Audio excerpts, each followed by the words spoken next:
So kind of tough night. When do you think the game sort of got away? Was it that third goal by Hyman where he had so much time?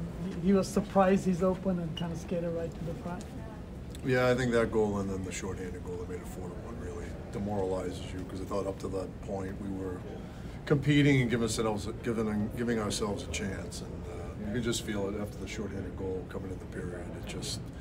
It zapped us, and it's a similar story to when Colorado was here. The talent usually catches up to you, but I thought there were some gifts from our end that we really could have avoided that kind of really fueled it. They went one way after that fourth goal, and we went another. Just frustrating in game 79 to see those type of turnovers. Yeah, it got really sloppy there after the turnover, after the shorthanded goal, and we just we got to regroup. We got to get back at it, and can't let these things linger. And I thought up to that point we were managing the game and doing a pretty good job, and then just. I'd say we played 38 minutes of pretty good hockey, and then after that it just unfolded.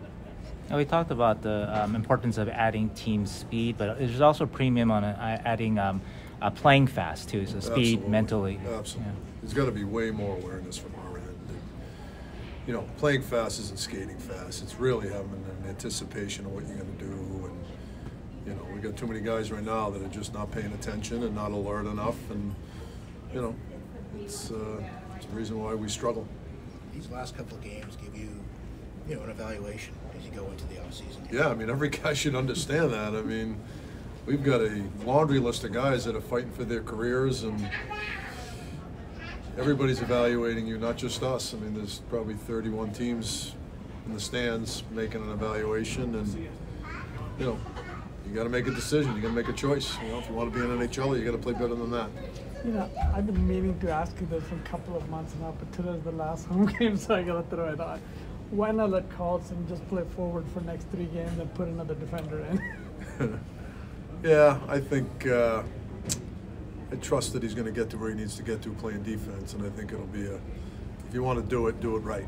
If you're going to be a 100-point scoring defenseman, play defense the whole time. So I don't think he'd want that. I think he's going to be a hell of a forward. I jokingly talked with him about that. I said, boy, the last few years of your career, you're going to be one hell of a forward. But right now, if you're going to achieve what he wants to achieve and what the hockey world thinks he's capable of achieving, he's got to be a defenseman. I think there's got to be an integrity to it. But a lot of it has been coming at the cost of defense, right? Like even tonight, that turnover. Yeah, I wouldn't say that. Listen, it's hard. He's frustrated. He's trying to force things because he thinks that, in order for us to create offense, he's got to do more than he should. So I know people watch it and probably get frustrated with him. I certainly don't. I understand his mindset. It's easy to sit in the stands and pass judgment, but when you're on that ice and you're at ice level and you see the things that could be happening that don't, I can understand the frustration.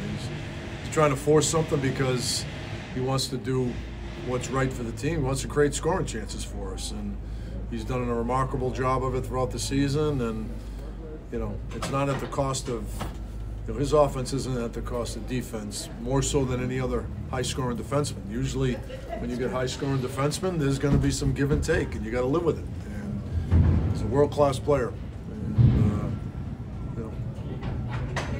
but I do understand people thinking that. But you got to take in the totality of the situation to really appreciate what he's done. And not to focus on a one line change and player, but on the power play you had a Steven up there, and the player that was taken off was Bordelot. Of course that speaks to Steven's performance, but also to speak to what Thomas needs to maybe improve in areas of this game too. Yeah, it's a double-edged decision. It's Laurent's playing well and doing the things he needs to do, and he needs to be rewarded, and Bordy needing to pick up his pace of play and do the things that he and I have talked about doing. So, you ever seen a player like David have a season he's having right now? No.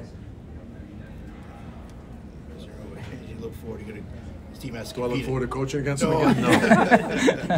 The team has to compete against him though for a few more years here. How do you? What does this organization try to do? Hopefully they'll allow tackling, and then we all have a better chance to defend them. But to level the playing field a little bit here. Well, we've got to get better. We've got to get more competitive. We've got to skate faster, get bigger. and have the puck more. To me, the number one thing is having the puck more, and that's probably the best way to defend them, is to have the puck more and be able to complete more passes and make better decisions and play faster mentally and with the puck. So all of that needs to improve here, and we're all aware of that, and it will. Okay. Was there a little Last one chatter here. going on between Evander Kane and Tomas Hertl, it seemed like at times? I didn't hear anything.